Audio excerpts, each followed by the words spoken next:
Јавната обвинителка Вилма Русковска чекаше речиси една година од поднесувањето на обвинението за собраницките настани, па во завршните зборови денеска на судење да каже дека за случајот обвинителството имало загрозен сведок.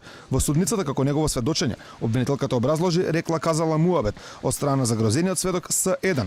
Според обвинителката, обвинетиот Ене Ченто на С1 му кажал оти контактира со обвинетите Нинџа и Чавков, а Ченто му кажал на Чавков дека организатор на собраницките настани е поранешниот премиер Никола Груевски, ама кој бил организаторот, обвинителството се уште не утврдило. Очекувам во најкраток рок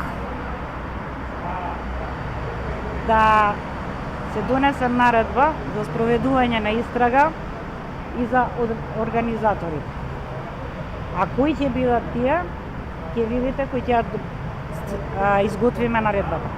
Русковска не направи преквалификација на обвинението после законот за амнестија и ослободувањето од кривичен прогон на дел од обвинетите, делото терористичко загрозување на уставниот поредок и безбедноста остана. Тоа што Дурловски бил организатор на протестите, било криминално коцкање со иднината на државата, рече Русковска.